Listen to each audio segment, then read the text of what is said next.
அனைவருக்கும் வணக்கம். நான் சோதரர் தமிழரசன் பேசுகிறேன். இன்றைக்கி நம்ம இந்த பதிவில் பார்க்க போகிற ராசி மீன ராசி.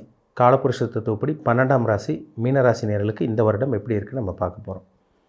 இந்த சேனல் ஃபஸ்ட் டைம் பார்க்குறவங்களா இருந்தீங்கன்னா சப்ஸ்கிரைப் பண்ணிக்கோங்க, பெல் பட்டனை கிளிக் பண்ணிக்கோங்க, ஆளுங்கிற ஆப்ஷன் இருக்கும், சூஸ் பண்ணிக்கோங்க. அப்போ தான் நாங்கள் போடுற வீடியோஸ் எல்லா பதிவுமே உங்களை வந்து சேரும். மீனராசி, உங்கள் ராசி அதிபதி குரு. மீனராசி நேயர்கள் நல்லவங்களாக இருப்பாங்க. ஏன்னா ராசிநாதன் குருங்கிறனால தனுசு ராசி நேயர்களுக்கு உண்டான கேரக்டர் அப்படியே மீனராசி நேயர்களுக்கு இருக்கும். நல்லவங்களாக இருப்பீங்க, யாருக்கு எந்த கெடுதல் பண்ண மாட்டீங்க, உங்கள் வேலை உண்டு, நீங்கள் பாட்டுக்கு இருப்பீங்க, இல்லாதவங்களுக்கு கொடுத்து உதவி பண்ணுவீங்க. இந்த மாதிரிலாம் உங்களுக்கு அது இயல்பான கேரக்டர். இது எல்லாமே உங்களுக்கு இயல்பாக இருக்கும். பிறந்ததுலேருந்தே உங்களுக்கு இருக்கும், இந்த குணம் உங்களுக்கு இருக்கும். உங்களுக்கு இல்லைனாலும் அடுத்தவங்களுக்கு கொடுத்து உதவி பண்ணுவீங்க, நல்லவங்களாக இருப்பீங்க. ஏன்னா உங்கள் ராசி சின்னம் இரட்டை மீன். ஒரு பிரச்சனை வந்து அதுலேருந்து எப்படி அந்த பிரச்சனை எப்படி ஃபேஸ் பண்ணுறது, அந்த பிரச்சனை எப்படி வெளியே வர்றது, இது உங்களுக்கு நல்லாவே தெரியும். கழுவுற மீன் நழுவுற மீன் சொல்லுவாங்க. ஏன்னா உங்கள் ராசி சின்னமே மீன் தான். நல்ல ஒரு ராசி மீனராசி, சரிங்களா? ஆன்மீக எண்ணம், ஆன்மீக சிந்தனை இதெல்லாம் உங்களுக்கு அதிகமாக இருக்கும். மனித நேயம் அதிகமாக இருக்கும். இறக்க குணம் கொண்டவங்க தான் மீனராசி நேயர்கள். இப்போ உங்கள் ராசி அதிபதி குரு ஜாதகத்தில் நல்லா இருக்கணுங்க, அதுதான் ரொம்ப முக்கியம். ராசிநாதன் கெடக்கூடாது. ராசிநாதன் கெட்டு போச்சுன்னா உடல் ஆரோக்கியம் கெட்டு போச்சு, மனசு கெட்டு போச்சு, எல்லாமே கெட்டு போயிடும். ஒரு தெளிவான சிந்திச்சு செயல்பட முடியாது. உங்கள் ராசிநாதன் குரு ஜாதகத்தில் நல்லா இருக்கான்னு பாருங்கள், கெட்டு போயிட்டாருன்னு பாருங்கள். இப்போ ராசிநாதன் குரு ஜாதகத்தில் ராகுடையோ சனியோடையோ சேர்ந்து கெட்டுட்டாருன்னு அர்த்தம், குரு கெட்டு போயிட்டாருன்னு அர்த்தம். அப்போ குரு கெடாமல் நல்ல ஒரு அமைப்பில் இருக்கணும். உங்கள் ராசி அதிபதி குரு இப்போ வந்து பாருங்கள் 3ஆம் இடத்துல இருக்கார். எங்கே இருக்கார்? ரிஷபராசியில் இருக்கார். சனி 12ஆம் இடத்துல இருக்கார். விரயஸ்தானத்தில் இருக்கார். வக்ர நிலையில் இருக்கார். நவம்பர் 15 வரைக்கும் உங்களுக்கு சனி வக்ரமாக தான் இருப்பார். அதுக்கப்புறம் வக்ர நிவர்த்தி ஆயிடுவார். கேது உங்கள் ராசிக்கு 7ஆம் இடத்துல இருக்கார். ராசியில் ராகு இருக்காங்க. நிறைய பிரச்சனைகளை மீனராசி நேயர்கள் ஃபேஸ் பண்ணிகிட்ருக்கீங்க. நீங்கள் பூரட்டாதி நட்சத்திரமாக இருந்தாலும் சரி, உத்திரட்டாதி நட்சத்திரமாக இருந்தாலும் சரி, ரேவதி நட்சத்திரமாக இருந்தாலும் சரி, விரயங்கள் உங்களுக்கு அதிகமாக போயிட்டுருக்கு. செலவு வர்றதும் தெரியல, போகிறதும் தெரியல. சார் ஒரு பக்கம் வருது, ஒரு பக்கம் போயிடுது, எப்படி செலவு பண்ணுறேன்னு எங்களுக்கு தெரியல. ஆனால் ஏதோ ஒன்று செலவு எங்களுக்கு வச்சுட்டே இருக்குது. மருத்துவ செலவு வருது, வெளிநாடு போகிறக்காக எதுவும் நாங்கள் செலவு பண்ணிகிட்ருக்கோம், இல்லை வீடு வாங்கினோம், இப்போ தான் வீடு ஆல்ட்ரேஷன் பண்ணோம், இப்போ தான் நிலம் வாங்கி போட்டோம், இப்போ தான் வாகனம் வாங்கினோம், இந்த மாதிரி ஏதோ ஒரு செலவு வச்சுட்ருக்குன்னு சொல்லிகிட்டு இருக்கீங்க. உங்களுக்கு சுப விரயம் வந்தால் பிரச்சனை இல்லை, பாப விரயம் வந்தால் தான் பிரச்சனை. பாபத்துவம்னா உங்களுக்கு சனி 12ஆம் இடத்துல இருக்கிறனால உங்களுக்கு தேவையில்லாத விரயம் என்ன? மருத்துவ செலவு, அடுத்தவங்ககிட்ட பணத்தை கொடுத்து மாட்டிக்கிறது, ஏமாறுறது, இந்த பங்குச்சந்தை, இந்த மாதிரி விஷயங்களை போய் முதலீடு போடுறது, இதெல்லாம் தேவையில்லாத விரயங்கள். ஆனால் நீங்கள் வீடு வாங்குறீங்க, நிலம் வாங்குறீங்க, இடம் வாங்குறீங்க, வாகனம் வாங்குறீங்க, வீடை இடித்து ஆல்ட்ரேஷன் பண்ணுறீங்க, இதுக்கெல்லாம் உங்களுக்கு பிரச்சனையே கிடையாது. இதெல்லாம் சுப விரயங்கள். இதெல்லாம் நீங்கள் பண்ணணும். மீனராசினியர்கள் செலவு பண்ணணும். நீங்கள் சிக்கனமாக இருந்து சேமித்து வச்சுட்டு நான் பணத்தை வச்சுட்டு இது பண்ணிட்டு இருந்தீங்கன்னா ஒன்றும் பண்ண முடியாதுங்க. அது சனி வேறு மாதிரி உங்களுக்கு ரிசல்ட்டை கொடுத்துருவார். வேறு மாதிரி ரிசல்ட் இருக்கும், சரிங்களா? அதனால் கையில் பணம் இருக்கா, ஏதோ ஒன்று முதலீடு போடுங்க, ஏதோ ஒன்று விரயம் பண்ணுங்கள், நிலம் வாங்குங்க, இடம் வாங்குங்க, வாகனம் வாங்குங்க, வீடு ஆல்ட்ரேஷன் பண்ணுங்கள், வீட்டுக்காக செலவு ஏதோ ஒன்று பண்ணுங்கள், தப்பிச்சுக்கலாம். பணத்தை சேமித்து வச்சுட்டு நான் செலவே பண்ண மாட்டேன்றதிங்கன்னா அது வேறு மாதிரி கொண்டு போய் விடும், சரிங்களா? கவனமாக இருக்கணும். மீனராசி நேயர்கள் கவனமாக இருங்க. அது ராசியில் இருக்கிற ராகு குழப்பத்தை கொடுப்பார் உங்களுக்கு. ஆசை வாரத்தை காமிச்சு மோசம் பண்ணுற வேலையெல்லாம் இந்த ராகுவோட தான். உங்களை ஆசையை அதிகரிக்க வைக்கும். ராகு வந்து மாயை விலை விரிக்கக்கூடிய கிரகம். ராகு வந்து போகக்காரகன்னு சொல்லுவாங்க. ராகு ஒரு இடத்துல இருந்துச்சுன்னா அந்த இடத்த அப்படியே பெருசுப்படுத்தும், ஆசை தூண்ட வைக்கும். இப்போ ராசிலே இருக்கிற ராகு வந்து உங்களை ஆசை தூண்ட வைக்கும். நம்ம அதில் போனால் ஜெயிச்சிருவோம், இதில் போனால் ஜெயிச்சிருவோம், இப்படி சம்பாதிச்சிடலாம், அப்படி சம்பாதிச்சிடலாம், இப்படி இப்போ நம்ம சேஃப்டி பண்ணிக்கலாம் அப்படின்னாலும் தோண வைக்கும். கவனமாக இருக்கணும்.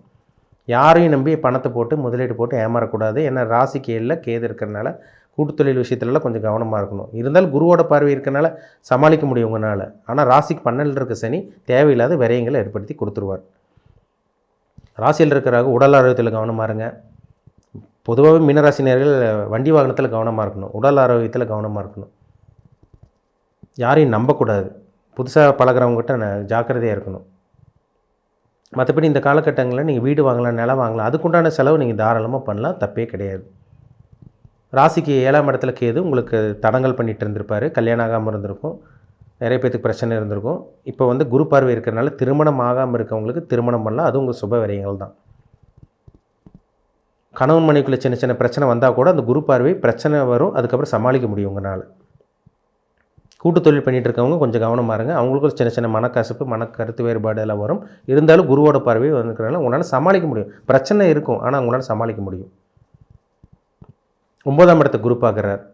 அப்பாவுக்கும் உங்களுக்கு ஆகாமல் இருந்துச்சா அது உங்களுக்கு ரெடி ஆயிரும். உங்களுக்கு தூர பிரயாணம் சக்ஸஸ் ஆகும். வெளிநாடு போகலாம், வெளி மாநிலம் போகலாம். இதெல்லாம் உங்களுக்கு நல்லாயிருக்கு. அதிர்ஷ்டம் கிடைக்கும்.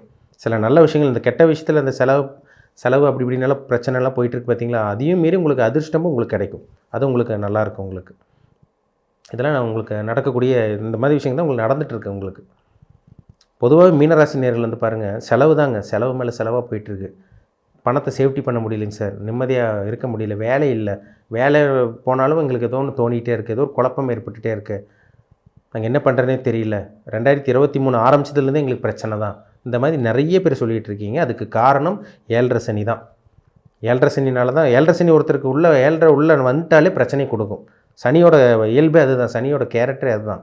இப்போ 12ஆம் இடத்துல சனி இருந்து வக்கரமாக இருக்கிறனால அப்புறம் வேகமாக செயல்படுறதுன்னு அர்த்தம். இப்போ வேகமாக உங்களுக்கு செலவு அதிகமாக இருக்கும், தூக்கம் இருக்காது, படுத்த தூக்கம் வராது, ஆழ்ந்த உறக்கம் இருக்காது. இதெல்லாமே மீனராசி நேயர்களுக்கு இப்போ போயிட்டுருக்கு.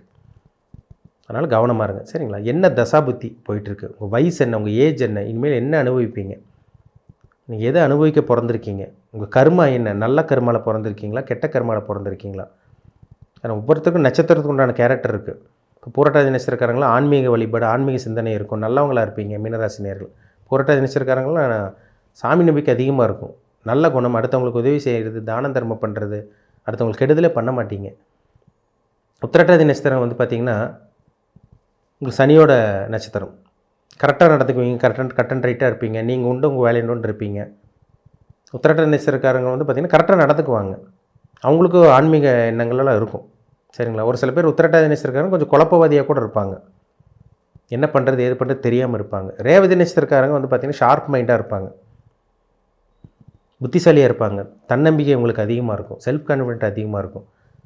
ரேவதி நட்சத்திரக்காரங்களாம் புத்திசாலி, திறமசாலியாக இருப்பாங்க. இப்போ ஒவ்வொரு நட்சத்திரத்துக்கும் ஒவ்வொரு குணம் இருக்குது. உங்கள் ஜாதகத்தில் என்ன தசா புத்தி, என்ன கிரகங்கள் வழி நடத்துது, நீங்கள் என்ன இனிமேல் நடக்கும், என்ன நடக்காது, எதை அனுபவிப்பீங்க, எதை அனுபவிக்க மாட்டீங்க, என்ன உங்களுக்கு அதிர்ஷ்டம் கிடைக்குதா, உங்களுக்கு அதிர்ஷ்டம் இல்லாமல் இருக்கா, உங்களுக்கு எப்போ அதிர்ஷ்டம் கிடைக்கும், எப்போ நல்லா இருப்பீங்க, எப்போ ஜெயிப்பீங்க, எப்போ செட்டில் ஆவீங்க, உங்கள் வாழ்க்கை மாறுமா மாறாதா, எல்லாமே அவங்க ஜாதகத்தை பார்த்தா தான் அவங்க தலையெழுத்து, அதுபடி தான் உங்கள் லைஃப் அவங்க தலையெழுத்து போயிட்டுருக்கும்.